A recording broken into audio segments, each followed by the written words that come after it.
안녕하세요. 동의가주스터디 동정민 앵커입니다. 박사님들 어서 오십시오. 자, 새로 재판 결과가 하나 나왔는데 누구 재판 결과냐면 오늘 알아볼 건 박사님들 바로 이 사람입니다. 김용, 이재명 민주당 대표와 오랜 기간 동안 함께했던 이재명 대표의 최측근이었던 김용 전 민주연구원 부원장 2심 결과가 나왔습니다. 자, 여러분, 제가 설명을 많이 이제 재판 관련해서 설명을 드리고 있는데 검찰이 수사를 해요? 기소를 해요? 그럼 재판에서 1심, 2심, 대법원까지 나옵니다. 가장 중요한 건 사실은 이 2심이에요. 2심. 물론 마지막 대법원에서 2심이 잘못됐어요 하면서 무죄 취지로 파기환송 다시 내려보내기도 하지만 이 사실심, 그러니까 사실을 따져보는 건 사실상 2심에서 끝나거든요. 그러니까 2심이 상당히 중요한 거죠. 1심에서 2심으로는 바뀌는 경우가 많지만 2심에서 대법원을 바뀌는 경우가 그렇게 많지는 않거든요. 자, 보면 지금 이번에 최근에 황운하 송초로 울산시장 선거 개입 사건 1심에서 유죄났는데 2심에서 무죄로 바뀌었습니다. 자, 유죄가 의심은 되나 유죄라고 입증할 증거가 검찰이 부족하다. 무죄. 조국 유죄 받고 지금 감옥에 가 있죠. 대법원까지 최종 가 있고. 이재명 민주당 대표 지금 제일 관심이죠. 공직선거법 위반 혐의. 2심에서 뒤바뀔 것이냐? 이게 이제 얼마 남지 않았습니다. 선고가. 요거 이제 저희가 분명히 살펴드릴 건데, 요거 지금 이재명 대표는 요거 뒤집으려고 지금 안간힘을 쓰고 있는 거죠. 자, 김용 부원장도요. 1심에서 유죄가 나왔는데 징역 5년 나왔어요.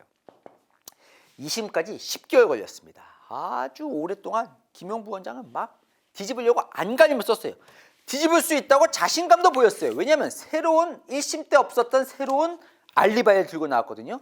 자, 김용 부원장의 핵심은 뭐예요? 유동규로부터 돈 받았다는 거예요. 돈. 나 돈 안 받았어. 유동규한테 돈 받았다는 그 시각에 난 다른 데 있었어 라고 하면서 구글 타임라인을 들고 나옵니다. 근데 결과적으로 유동규의 진술의 벽을 넘지를 못합니다. 자, 왜 여기 유동규에게 막혔을까요? 그걸 제가 설명을 드리는 겁니다. 상당히 흥미롭습니다. 지금 시작합니다. 동투더 뉴스. 김용이 돈을 받았다는 시점이 언제냐면 2021년입니다. 이때 언제냐면 2022년에 대선이 있었잖아요. 그러니까 대선 경선할 때쯤. 여기 보면 대선 경선 이재명 민주당 대표 있죠. 뭐 박용진, 이낙연, 추미애, 김두관, 뭐 정세균 이런 분들이 보이네요. 자, 이때 김용은 이재명 대선 경선 캠프에서 활동을 하고 있을 때 그때 그러니까 2021년 5월에서 7월에 거쳐서 김용이 자기 대선 경선 자금이 필요하니까 2021년 초에 돈을 좀 마련해달라 이렇게 요청을 했고, 그래서 남욱이 돈을 이렇게 주면 정민용, 유동규에게 주면 유동규가 김용에게 돈을 줬다. 총 얼마? 3차례. 5월 3일에 2021년 5월 3일에 유원홀딩스 사무실에서 1억 원. 6월 8일에 유동규 집 근처 도로에서 3억 원. 6월 말에서 7월 초 사이에 경기도청 북측 도로변에서 2억 원. 3차례에 걸쳐서 6억 원을 줬고 받았다는 의혹이 불거진 겁니다. 혐의예요. 요거에 대해서 이제 2심 재판을 하는 겁니다. 자, 저희는 첫날 2021년 5월 3일 유원홀딩스 요게 가장 치열하게 맞붙습니다. 자, 이게 지금 이제 김용이 넘어야 할 벽이 있는데 그 두 가지가 이제 설명을 드릴 건데, 이날 무슨 일이 있었는지를 보면요. 이런 거예요. 지금 정민용과 유동규 진술의 벽을 넘어야 되는데 김용은 이런 거예요. 남욱이 돈을 줘요. 이제 마련했어요. 1억 원을. 자, 1억 원을 마련해서 누구한테 주냐면 밑에 시켜서 정민용한테 줍니다. 1억 원을. 자, 1억 원 줘요. 그때 당시에 이제 정민용이 유동규한테 줍니다. 1억 원을. 쇼핑백을. 쇼핑백을 이제 고문실에 놔요. 그러다가 이제 김용이 온다는 연락을 받아요. 그래서 흡연실에 있던 유동규가 고문실로 갑니다. 당시 유동규가 이 유원홀딩스 고문이었거든요. 자, 김용이 와요. 자, 정민용은 이렇게 진술하는데요. 흡연실에 있다가 건물로 들어오는 김용 얼굴을 봐요. 그런데 블라인드가 이제 가려져 있는 상태에서 그때가 이제 오후 6시 경이었는데 햇빛이 비쳐서, 이게 중요합니다, 여러분. 햇빛이 비쳐서 옆자리를 옮겼다는 거예요. 그래서 블라인드에 가려서 안 보여요, 안이. 그런데 김용 나갈 때는 다리만 보이는 거예요. 이제 요 아래만. 그때 김용이 나가는 걸 본 거예요. 나갈 때는 김용 얼굴 못 본 거죠. 나갔는데 그러고 가봤더니 여기 고문실에 있던 1억 원이 이 쇼핑백, 1억 든 쇼핑백이 없어졌더라. 아, 김용이 가져갔구나. 이렇게 생각했다는 거예요. 정민용이. 자, 유동규는 뭐라고 진술을 하냐면 김용에게 자, 형. 여기에 감초. 당시에 김용은 남색 사파리를 입고 왔고 그 남색 사파리 여기 안에 여기 넣고 가라고 얘기를 했고 김용이 실제로 이 외투 속에 이 쇼핑백을 여기 이렇게 넣어서 이렇게 촥 나갔다는 거예요. 그 실제로 1심 재판 때 전에 한번 뉴스터지에 전해드렸는데 여기 넣는 시연까지 합니다. 유동규가. 자, 어쨌건 그렇게 숨겨져 나갔다는 거예요. 김용은요. 무슨 소리? 나는 2021년 5월 3일에 그날 유원홀딩스에 간 적이 없다고 주장을 해요. 자, 1심 때 이 주장 똑같이 했는데 먹혀 들어가지 않은 이유가 있습니다. 첫 번째, 두 가지 벽을 넘어야 되는데 유동규와 정민용의 진술이 너무 구체적이라는 거예요. 별로 모순이 없다는 거예요.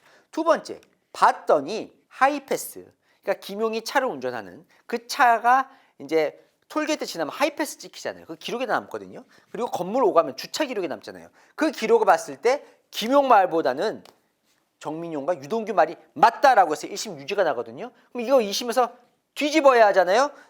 김용은 뒤집기 위해 새로운 카드들을 꺼내듭니다. 동투더 뉴스.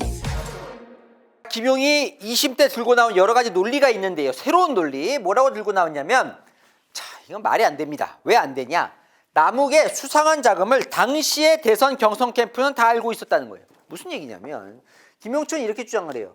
이재명 대선 경선 캠프에서는 2020년부터 지금 김용이 돈 받았다는 게 아까 언제였죠? 2021년 5월이었잖아요. 그런데 이미 2020년부터 대장동 사업 관련해 수상한 이 자금 흐름 첩보가 FIU가 뭐냐면 여러분 거래할 때 몇 천만 원 이상의 거래 중에 의심나는 게 있으면 자동적으로 은행이 FIU로 신고를 합니다.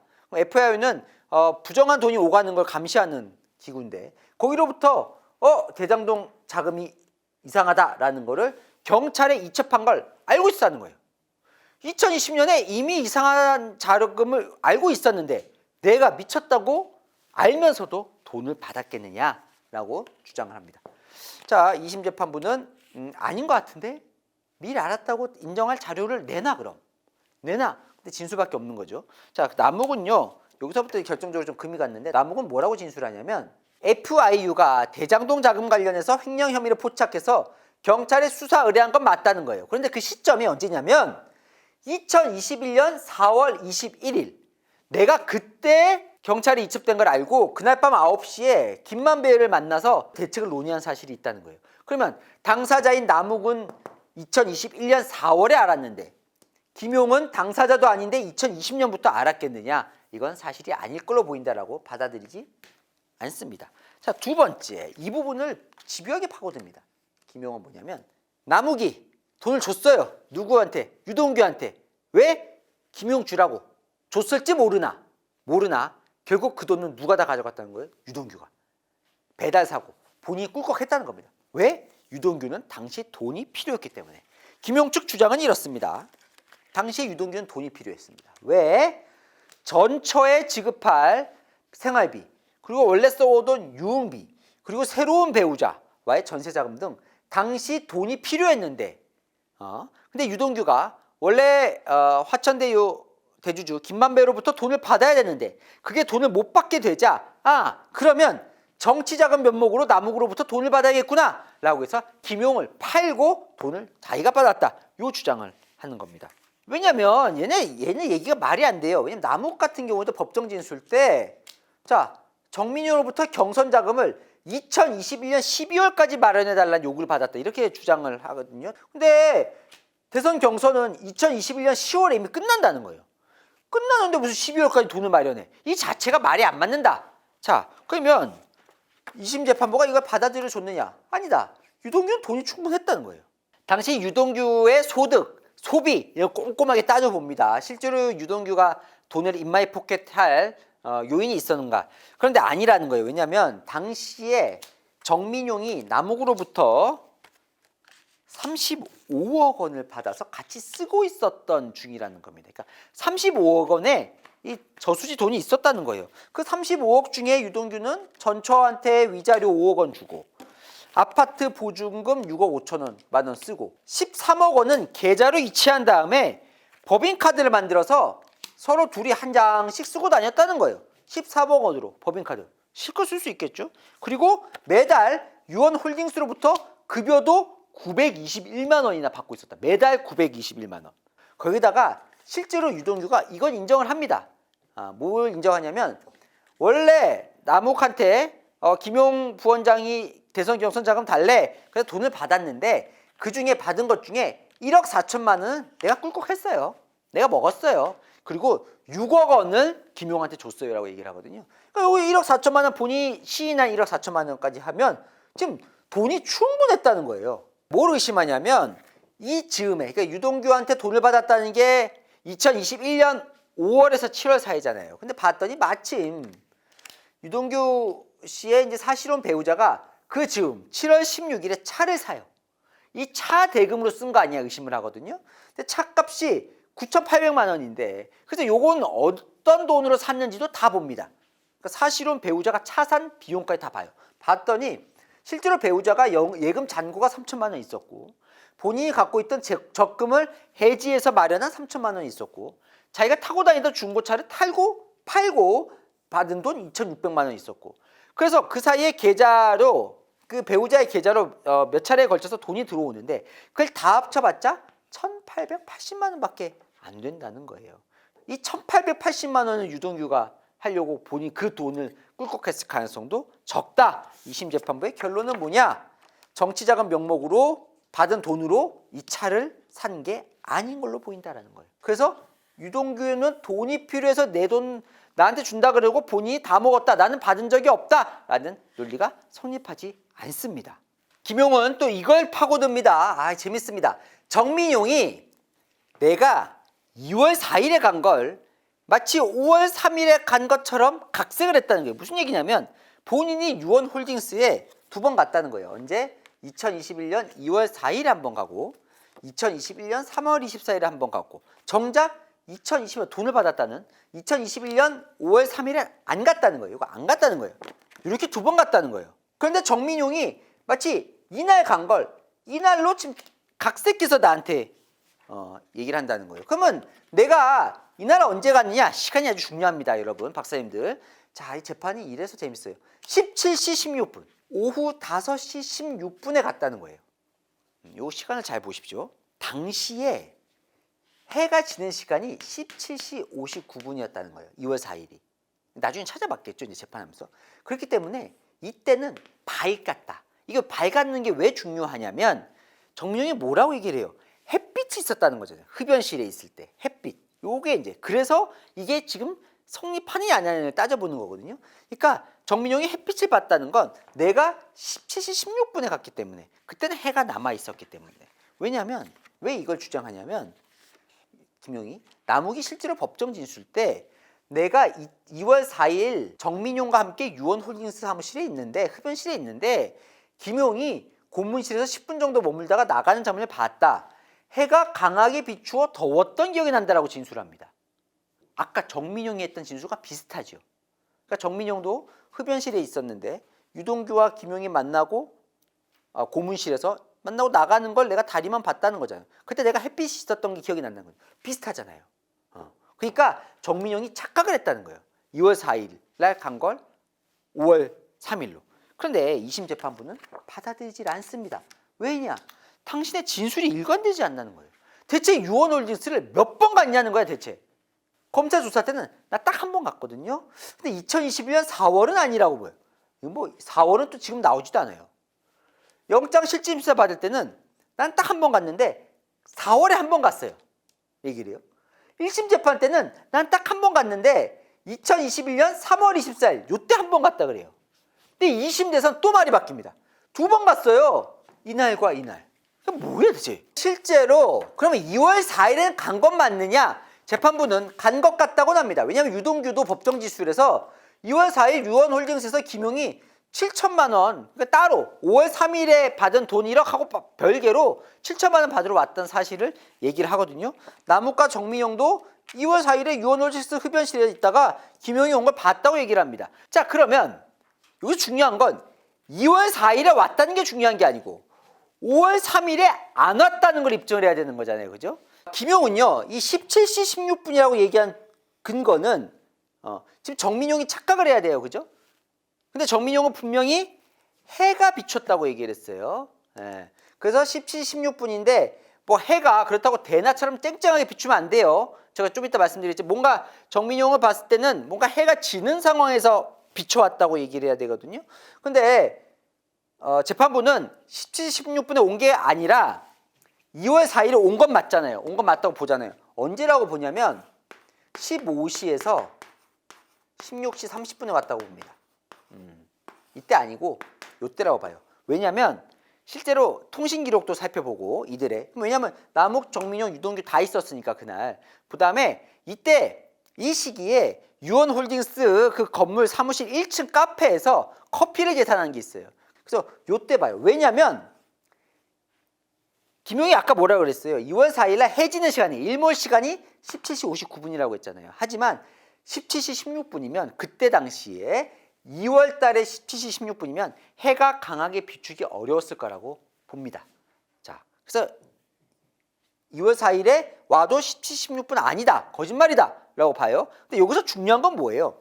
왜 2월 4일이라고 얘기를 하는 거예요? 김용은 5월 3일에 안 왔다는 걸 지금 입증하려고 하는 거잖아요. 그러니까 정민용이 착각하는 거다. 나는 5월 3일에 안 갔다라고 얘기를 하는 거예요. 그럼 뭐냐면 정민용이 말하는 그 날이, 그게 정민용의 말이 사실이냐 아니냐, 요걸 살펴보는 겁니다. 거기서 말하는 또 해가 중요합니다. 김용은 뭐라고 얘기를 하냐면 아까 5월 3일에 해를 봤잖아요. 근데 그게 한 오후 6시경에 김용이 온 걸로 지금 다 진술하고 있거든요. 근데 오후 6시는 해가 들기 어려운 시간이라고 주장을 합니다. 김용이. 그래서 자, 검찰이요. 2024년 5월 2일 16시부터 18시 30분까지 15분 단위로 이 흡연실, 그러니까 정민용이 앉았던 그 장소에서 해가 들어오는 걸 계속 찍습니다. 왜냐하면 2021년 5월 3일로 우리가 돌아갈 수는 없잖아요. 타임머신을 타고 3년 뒤인 5월 2일에 찍어요. 왜냐면 봤더니 그때와 큰 차이가 없어요. 3년 전과 뭐 방위각이나 조금 차이는 있지만 큰 차이가 없어요. 찍어봤더니 흡연에 있다고 했던 그 장소에서 해가 들어온 걸 착 찍어봤더니 16시 45분에는 눈이 부시는 상황이었고 17시 45분엔 앉으면 태양을 마주 볼 수 있는 상황이었고, 자 18시, 지금 18시에 왔잖아요. 18시에는 태양 정면이었고 30분이 지난 18시 30분도 대낮처럼 환하더라. 김용이 말하는 오후 6시에는 해가 들기 어려운 시간이라는 게 성립하지 않더라는 거예요. 결국은 뭐예요? 다 깨지는 거죠. 2월 4일 17시 16분에 갔다고 했지만 17시 16분도 지금 아닌 걸로 2심 재판부는 보고, 그러면 5월 3일에 안 갔다. 왜냐하면 6시에는 해가 없었는데 정민용이 거짓말했다. 그것도 아닌 걸로 지금 둘 다 기각이 됩니다. 자, 이 상황에서 회심의 카드를 꺼내야 됩니다.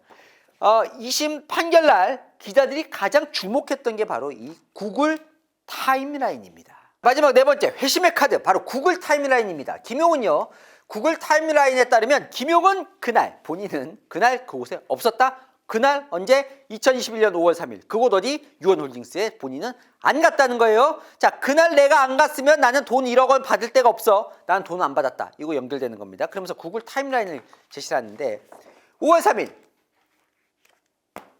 나는 어디 있었느냐? 구글에 다 나와 있다는 거예요. 봤더니 4시 58분에 코리아 경기도 본인 사무실이에요. 거기서 출발을 해서 6시 1분에서 7시 20분 사이에는 서울 서초구 반포동으로 갔다가, 그리고는 운전을 해서 7시 38분에 서초동에 있는 집으로 갔다. 유원홀딩스는 성남에 있는데 성남을 간 그 기억이 없대. 6시에 자기는 반포에 있었다는 거예요.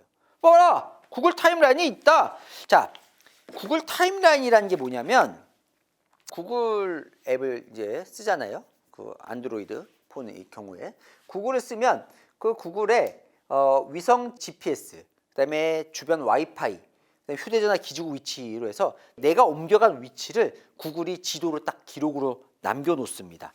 예를 들면 이게 제 건데, 제가 최근에 보면 제가 집에서 이거 회사 갔다가 그날 제가 국회 앞에 약속이 있어서 점심때 국회 갔다 왔거든요.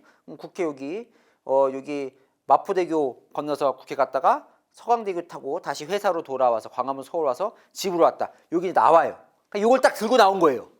기록이 남아있는 구글 라인 걸 제가 그날 거 찾아보니까 저는 없었어요. 6시에 성남에 반포에 있었어요. 이렇게 얘기를 하는 거예요. 사실 이 부분에 있어서 이날 위치를 갖고 지금 알리바이를 만들려고 하는 건데 김용 부원장이 좀 위기가 있어요. 경기도 시장 상권진흥원장 전 당시에 이분이 이제 법적 증언을 해요. 김용은 그날 오후 3시부터 4시 50분경까지 수원 컨벤션 센터 내 사무실에 함께 있었기 때문에 당시에 유언올리스 안 갔을 거다라고 해서 얘기를 하는데 결국은 위증이란 걸 인정합니다. 그러니까 결국은 지금 김용은 알리바이를 하는 데 있어서 상당히 어려움을 겪고 있는 상황에서 구글 타임라인을 딱 들고 나온 거예요. 자, 재판부는 뭐라고 판결했을까요? 일단 구글 타임라인은 증거가 되기 어렵다라고 봅니다. 왜냐하면 무결성, 결함이 없어야 되고 정확해야 되는데 그게 인정이 안 된다는 거예요. 왜냐하면 이게 워낙 오류가 많다는 거예요. 그러니까 휴대전화와 GPS 관련해서 오류가 발생할 수 있고, 자, 두 번째는 뭐냐면 여러분 이제 해외여행 가시면 많이 느끼실 텐데 유럽 같은 데 가면 이 구글 맵으로 충분히 이렇게 다닐 수가 있습니다. 아주 정확해요. 구글 맵이. 근데 한국에서 구글 맵을 키면 이상하게 부정확해요. 잘 안 맞아요. 한국에서는 주로 카카오맵, 티맵, 네이버 한국 걸 많이 쓰잖아요. 한국 지도를. 그 이유가 뭐냐면 우리나라 지도를 해외로 반출하지 않습니다. 우리나라는. 그래서 구글 맵이 정확도가 떨어져요. 해외 여행객들이 불편해하는 것 중에 하나가 이상하게 한국에서는 구글 맵이 잘 안 맞는다는 얘기를 많이 하는데 그 이유가 저는 이번에 알았어요. 이 판결 공부하면서 여러분. 박사님들이 뜻밖의 수학이죠. 그래서 대한민국 지도는 반출이 불가하기 때문에 구글 맵 자체가 정확도가 떨어진다고 보는 거예요. 재판부는. 그리고 구글이 작동 원리를 공개를 하면 그 작동 원리를 보면서 이게 무결성, 결점이 없는지 정확한지 아니면 수정이 불가능한지 이런 걸 알 수 있을 텐데 구글 자체가 이걸 비밀로 해서 작동 원리를 공개하지 않기 때문에 이걸 믿을 수 없다라고 해서 인정하지 않습니다. 김용 측은 이렇게 주장하죠. 왜 무결성이 인정되지 않아요?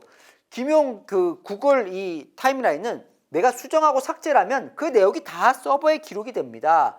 원시 데이터, 그러니까 원자료를 봐도 저는 고치지 않았습니다라고 하는데 2심 재판부는 한번 확인을 해보거든요. 그랬더니 2월 4일에서 4월 26일 이 타임라인 기록 가운데 수정된 흔적을 발견합니다. 물론 이 자체가 조작이냐를 발견된 건 아니에요. 전혀 그건 아니지만 뭔가 수정된 흔적이 나와요. 그리고 결정적으로 원시 데이터를 보면 그때 7시 38분에 집에 있다고 찍혀져 있는데 이때 당시에 보니까 여기 딱 서초동에 점 하나만 찍히는 게 아니라 기타 후보 다른 곳도 있었을 수 있다면서 원시 데이터에서 빨간 점이 나옵니다. 그 빨간 점을 봤더니 경기도 성남이 나오는 거죠. 그러니까 성남시 분당구의 유원홀딩스 거기가 이제 성남이잖아요. 그 근처도 뜬다는 거예요. 그러니까 부정확하다는 거죠. 어떻게 같은 시각에 3개가 뜨는 점이 3개가 떴는데 이걸 믿고 어떻게 그 하나를 인정할 수 있냐 이거죠. 그래서 물어보죠. 재판부가 2심 재판부가 그러면 당신 6시에 반포에서 뭐 했어요? 라고 물어봅니다. 그때 김용이 뭘 했냐면 사우나에 간 것 같다고 얘기를 해요. 반포에서. 그런데 이제 재판부는 이것도 사실이 아닐 가능성을 제기를 합니다. 왜냐하면 이때 코로나 때잖아요.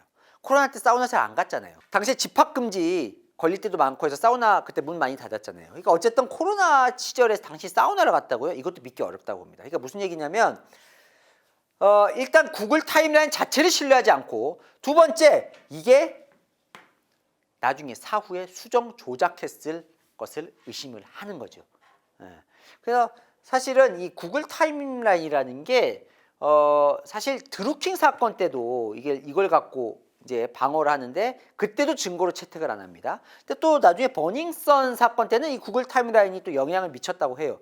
그러니까 이 구글 타임라인에 대해서 바라보는 시각은 여러 가지가 있는데 보면 어쨌든 저를 보면 이게 제가 따로 지정하지 않았는데 3개월 지나면 이게 다 또 삭제가 되더라고요. 그러니까 3개월 동안은 남아있는 걸 봤더니 뭐 아예 틀리진 않고 어느 정도 정확하게 나와 있는데 어쨌든 재판부는 믿을 수 없고 수정이 가능하다라는 점에 있어서 증거로 인정하지 않습니다. 그래서 마지막 회심의 카드가 그냥 꺾여버린 거죠. 동투더 뉴스. 결국은요 김용은 10개월 동안 엄청나게 싸웠는데 2심에서 뒤집어 보려고 4개. 남욱 자금 알았다. 유동규는 돈이 필요해서 내가 내 돈 가져갔다. 정민용이 착각했다. 구글 타임에서 난 그날 없지 않았냐. 다 하나도 안 먹힙니다. 그래서 2심 재판부는 1심 때 이거 뭐냐 도돌이표예요. 1심 때 징역 5년 그대로 벌금 7천만 원과 추징금 6억 7천만 원. 그리고는요 보석으로 풀려나 있었거든요. 김용 바로 그날 구속됐습니다. 법정 구속됐어요. 그러다 보니까 김용 화가 많이 났습니다. 재판부 이런 경우는 잘 없지만 판결이 나자 판사님 10개월 동안 뭘 한 겁니까? 이렇게 했는데 다시 1심 때 징역 5년이라니요 라고 하면서 화를 냈는데요. 김용 재판이 관심을 가졌던 이유 중에 가장 큰 건 바로 여기죠. 이재명 민주당 대표와 관련이 있다. 왜? 첫 번째는 김용이 이재명 대표의 측근이었기 때문에 뭐가 더 관심도 있었지만 관련해선 이재명 대표가 좀 부담이 될 수도 있는 대목은 바로 이겁니다. 유동규의 진술이 모두 인정이 됐다는 거예요. 지금 김용은 유동규의 진술을 깨려고 엄청 노력했습니다. 제가 이게 다음 시간에 알려드릴 텐데. 근데 안 깨졌어요. 유동규의 진술이. 그런데 지금 이재명 대표가 싸우고 있는 대장동 뭐 각종 의혹 관련해서 지금 누구랑 싸우고 있어요?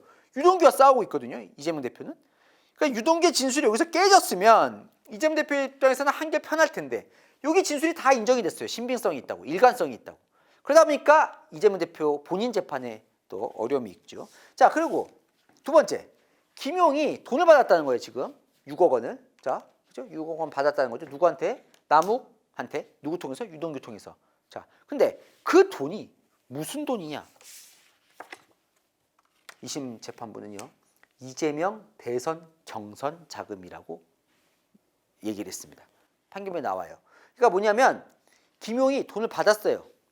그 6억 원을. 그걸 그냥 개인이 갖다 썼으면 그러니까 자기 뭐 차 사고 뭐 밥 먹고 하는데 썼으면 이재명 대표와 별로 관련이 없는데 그럼 이 돈을 어디다 썼냐라는 대목이 있어서 대선 경선 자금으로 들어갔다. 그럼 뭐예요? 불법 대선 경선 자금이 되는 거죠. 그죠? 네.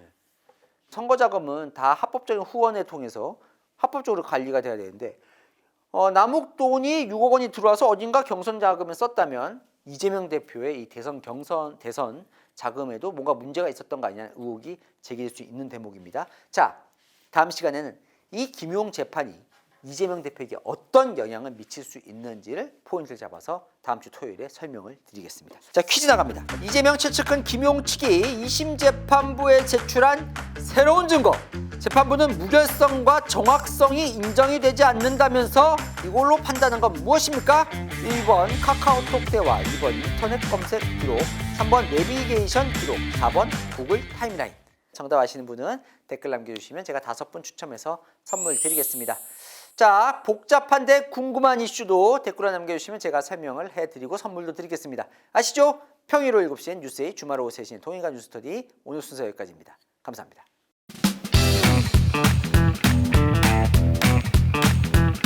박사님들 퀴즈 정답 보고 가십시오. 네, 그냥 가지 마시고요. 자, 247회 퀴즈 정답 나갑니다. 과거 민경욱 후보 부정선거 소송에서 부실한 검증이 이뤄졌다면서 최근에 대통령 측에서 헌재에 검증 신청한 게 있습니다. 무엇일까요? 1번 투표자 숫자 1번이 정답이네요. 네, 1번입니다. 투표자 숫자를 재검증하자고 했는데 헌재에서 기각했죠. 자, 5분 당첨자 나가십니다. ATPYKW님 언제나 상세한 설명 공부 잘했습니다. 감사합니다. 두 번째 당첨자님은 배현님 한번 시원하게 까봤으면 좋겠네요. 참 많이 답답하신가 봐요. 그죠? 세 번째 당첨자님은 김초특급 미네님. 김초특급 미네님. 무슨 뜻일까요? 네, 10개 핵심 쟁점을 딱딱 명시적인 자료로 설명해 주셔서 감사합니다. 이거 어떻게 하셨죠? 파워 J이신가요? 네, 많은 자료를 다 찾아보고 보기 좋게 정리한 게 대단하다고요? 네, 감사합니다. 대단하게 봐주셔서 여러분에게 도움이 되면 좋겠습니다. 네 번째 당첨자님은 쭈운님이에요. 항상 속 시원한 팩트 체크해 주셔서 잘 보고 있습니다. 앞으로도 이슈 맛집으로 저한테 목표를 하나 주셨습니다. 미슐랭까지 가보자. 이슈 맛집 미슐랭. 박사를 넘어서 뭔가 또 하나의 목표를 한번 세워볼까요, 여러분들? 왜냐면 박사님 이상으로 여러분들이 다 똑똑하셔가지고요. 네, 감사합니다. 마지막 당첨자님은 박상진님입니다. 네, 볼 때마다 정리가 잘 돼서 궁금증을 해소하신다고요. 제작진에게 감사를 주셨는데 제가 잘 전달하겠습니다. 우리 제작진들 힘이 날 것 같아요. 좋은 영상 많이 만들어 달라고 당부 주셨습니다. 자, 오늘은요 당부를 하나 주셨어요. EONP님이 너무 깔끔하고 빈틈없는 내용은 좋은데 15분 내로 만들 수 있으면 많은 사람이 볼 수 있지 않을까요? 15분. 30분 넘어가면 클릭하기가 좀 그러시대요. 야, 이거 저희 고민이에요. 여러분들 시간도 소중하고 그래서 저도 줄이려고 하거든요. 근데 줄이려고 하는데 잘 안 돼요. 왜냐면 디테일을 설명을 드리지 않으면 또 여러분들이 이게 정확하게 알기가 어려우시기 때문에 특히 이 재판이 가려면 이렇게 로직이 있고 디테일이 들어가야 되거든요. EONP님은 15분을 기준으로 주셨는데 이거 댓글에 좀 남겨주세요. 제가 30분, 40분 하거든요, 보통. 이게 너무 긴지, 그러면 쪼개는 게 좋은지, 아니면 짧게 하는 게 좋은지, 지금도 괜찮은지 여러분이 댓글에 좀 의견을 남겨주시면 제가 다 보고 한번 저도 또 좀 바꿀지 한번 고민을 해보겠습니다. 꼭 잊지 마시고 여러분 댓글 남겨주십시오. 네, 이 당첨되신 분들은 유튜브의 채널에 뉴스 채널 가셔서 게시물 코너로 들어가시면 어떻게 선물 받으시는지 나와 있습니다. 꼭 선물 받아가시기 바랍니다. 박사님들, 저는 다음 시간에 뵙겠습니다. 감사합니다.